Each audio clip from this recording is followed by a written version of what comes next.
Hi there, Sanmunani Mulweni. Welcome to Fix channel. If you're new here, please subscribe before the end of the video. If you're listening, thank you for love and support. I appreciate you. Turn on the save review siyaxoxa. Well guys, kukhona abafuna ukufakazela ukuthi umayeni udelusional. So lana bakhuluma ngendaba yokuthi uMangwabe uveze ukuthi mayefika eMzumbe ezonkosikazi or as a girlfriend, because asisekho sure guys, yabo asisekho sure ukuthi amakhosikazi afike eMzumbe beyithini indaba yabo, because ukubuyela emuva mabexoxa bona kuneyindawo engingizayo. Kodwa-ke uma ngabe ku-season 1 mangakhuluma iphutha o season 2 ila iveza khona ukuthi umayeni unkosikazi owabona ukuthi akamamukeli kahle. But into ebalekile-ke uma ngabe kulento ayishoyo uya-understand ukuthi why. Uthi-ke uMangwabe akukho lula ukuthi unkosikazi amukele ukushera ubaba husband, and akukho lula ukuthi nangu omunye usekhona.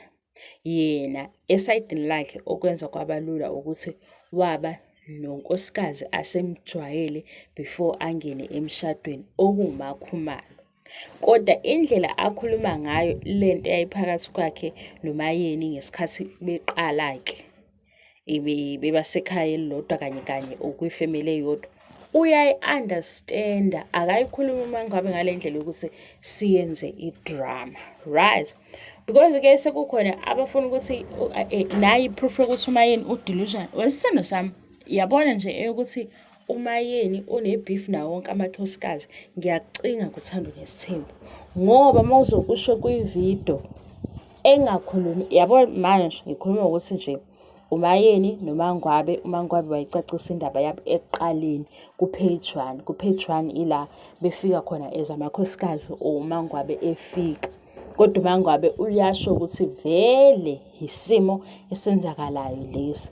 Isizathu futhi ukuthi kaMangwabe bebengamvumeli kaMangwabe beze bethenjiswa ukuthi uyena ozoba unkosikazi wokugcina, babevele bazi ukuthi isithembu siyi-set up enjani. Akuna drama, but ngoba kunomayeni kufanele lento siyivukuze siyenze umlilo because sifuna ukuthi umayeni udelusional. Sifuna yabo uThando Nesithembu sila ngemuva kwey'nkulumo zikamayeni ukuze sizobona ukuthi ukwenzakalani, because sesibonile ukuthi uyabo lento yokuhlala ekutheni lo nkosikazi udelusional, lona unomona, lona ubitha, lona unje. Vele sigcine kulawo magama asizuyi-enjoya i-TV show futhi sizosala kwizigaxa, because sifuna isigaxa after isigaxa. Umayeni ngizomlalela, uMacele ngizomlalela, uMangwabe ngizomlalela, uMakhumalo ngizomlalela. Uma futhi bekhetha ukugudluzana beyisane emuva ku-page 1 because indaba yabo ngizoya lapho. Wena musuke ungi-invite kwi-pity party, hhayi manje. Yabo i-pity party masifikile nayo futhi i-pity party mina ngithathe ngilahlele phandle mase sikhuluma ngento eyenzakalayo ukuthi yazi ibuhlungu le ndaba. Why? Because nathi siyabantu siyazwela kulokhu nalokhu. Kodwa amakhosikazi ngababomseleko asanento eyibangayo, if bayayibanga namanje basaneyindaba futhi ukuthi bafuna ukuveza nanje. Ngizokusho kanjalo, hhayi ukuthi i-view yakho sekufanele ngiyibambe udu. Cabanga ukuthi bengizothini ukube nje bengihleli kuwona wonke ama-reviews ngithi uMacele unomona. Hawu, uMacele ukhuluma iy'ndaba ey'ningi kanje, ukhuluma inhliziyo yakhe, ukhuluma i-experience yakhe, sekufanele ngithi unomona udu. Why? Because kunale pity party enifuna ukuthi siyidansele.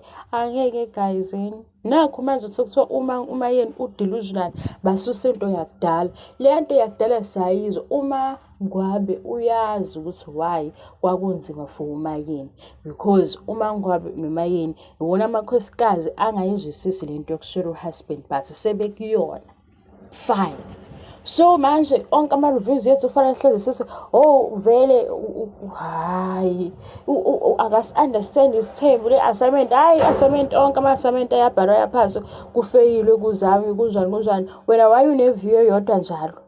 Lo une-view eyodwa njalo ufuna ukuyifaka kithi njalo nje umona, uMacele unomona, umayeni ubitha, umayeni udelusional.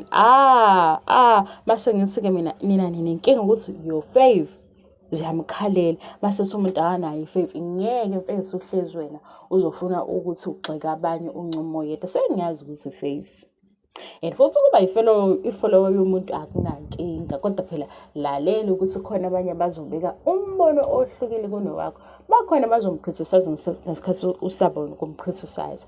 And umuntu esikhuluma ngaye sikhuluma ngento esiyibona ku-TV show. Asimazi ngaphandle kwe-TV show. Masuyazwela.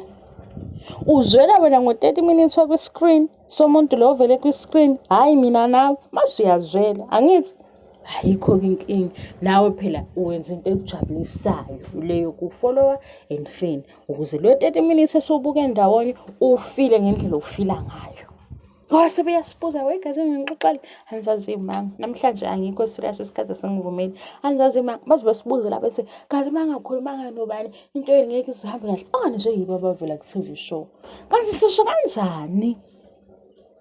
Hayi mina sengisola nabazali yabo abazali bakhuluma bakhokhela leza izikole zesingisi ngifunda ukuthi ngabe ngikhuluma isingisi esikhulu kabi nisheshe nizwe lento.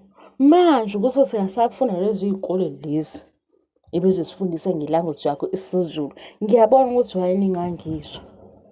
Ngoba nje into masengithi ithe badla ku-TV show lento ifana nokuthi sifunde newspaper ndawonye. And masifunde newspaper ndawonye inesigaxa sibabaza isigaxa. Ngoba sisababazi usonto guys. Nina lo baba nambona ukuthi wayekade nobugebengwana. Ade aqala ubugebengwana. Niyakhumbula ukuthi uke kwakhokho 5,000 lokho ka-older day. Khona endabeni yasesontweni guys, aniboni ukuthi ukhona nomunye okwashaya isigubhu esontweni. Cha sesibuka nje uMakampilo, uMayeni, omunye lo esingamazi nabanye eduzane.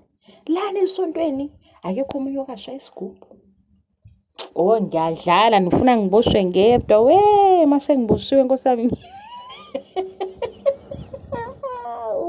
Hey indaba zabantu esizibamba nge-TV zona nje hawu sifuna sihambe nazo ngolayini bese ku-TV ufike wena uzozenza isikhulumeli sabo lapha eceleni ungibhora ngoba ngazi ukuthi ngesikhathi be-decide ukuthi sebeyashutha futhi season 8 bayafuna uvo lakho ngoba uvo abasebenza ngalo lokuthi uMzansi usukhulumile. uMzansi bani lapha koMzansi Magic page bayabona ukuthi siyathandwa ezithandwa nesimbo basibuyisele ishow.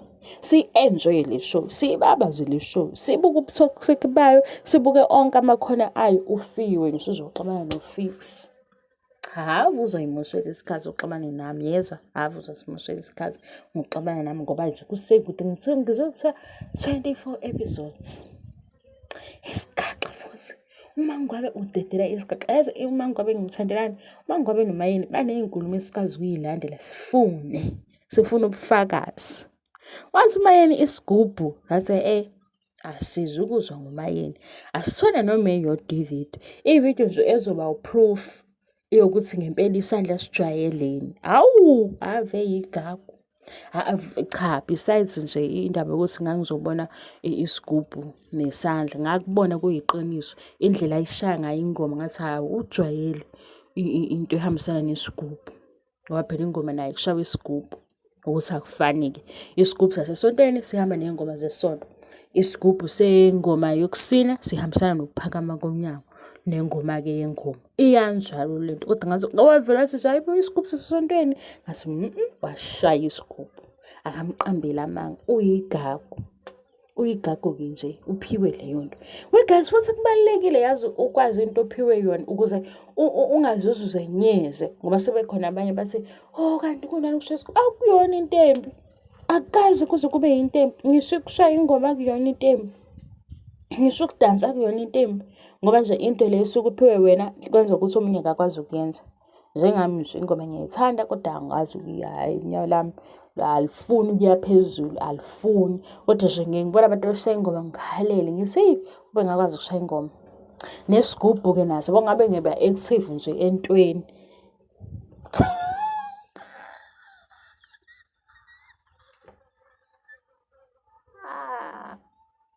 Babayini guys, sengivuka ukugema babayini. Futhi ngifuna nicasuke-ke, ngibona ucaso wangempela manje.